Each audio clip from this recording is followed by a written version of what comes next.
राज्याचे अन्न आणि औषध प्रशासन मंत्री नरहरी झिरवाळांच्या कार्यालयातील कारकुनाला लाच घेताना अटक करण्यात आली आहे। मंत्रालयातल्या कार्यालयातच एसीबीने त्याला रंगेहात पकडलंय।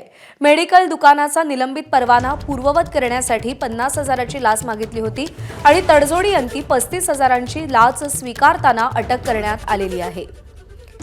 आरोपी राजेंद्र ढेरंगे अन्न आणि औषध प्रशासन विभागामध्ये कारकून होता।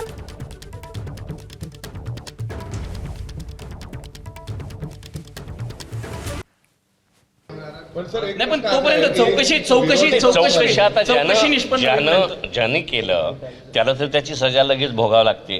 त्याच्यातून काही निष्पन्न निघालं तर माझ्यापर्यंत जर जबाबदारी आली तर मी राजीनामा देईल।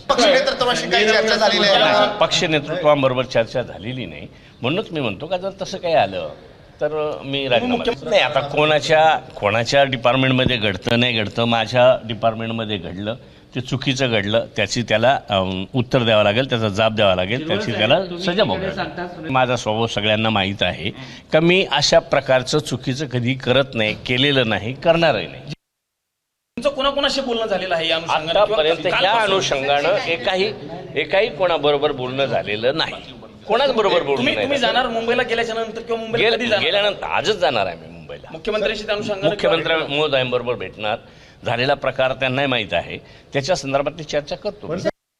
आता एसीबी त्याच्या कायदा कानूनप्रमाणे त्यांना रंगे हात जर पकडले तर त्याची शिक्षा भोगावीच लागेल ना। आता मी एक बैठक घेणार आणि बाबा हे जे काही झालं हा प्रकार अतिशय दयनीय, निंदनीय, वाईट प्रकार आहे, असं जर माझ्यासारख्याला जर काळिंबा लागण्याचं जर असेल तर मला हे सहन होणार नाही किंवा मी हे खपवून घेणार नाही।